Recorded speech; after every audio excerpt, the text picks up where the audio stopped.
आज ओमान में ईरान के विदेश मंत्री अब्बास अरागची और अमेरिकी दूतों के साथ बातचीत होने वाली है। बातचीत के लिए मस्कट पहुंच चुके हैं अब्बास अरागची। अमेरिका के राष्ट्रपति ट्रंप ईरान पर सैन्य कार्रवाई की धमकी दे रहे हैं जब तक ईरान अपने परमाणु कार्यक्रम को सीमित करने के लिए कोई नई डील नहीं कर लेता। ईरान ने कहा है कि वो परमाणु मुद्दे पर बात करने को तैयार है, लेकिन अपने मिसाइल कार्यक्रम को सीमित करने जैसी मांगों पर वो वार्ता नहीं करेगा।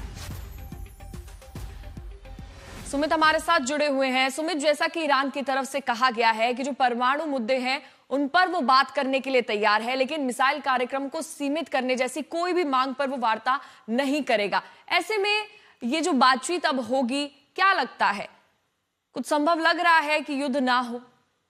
क्योंकि ईरान डटा हुआ है।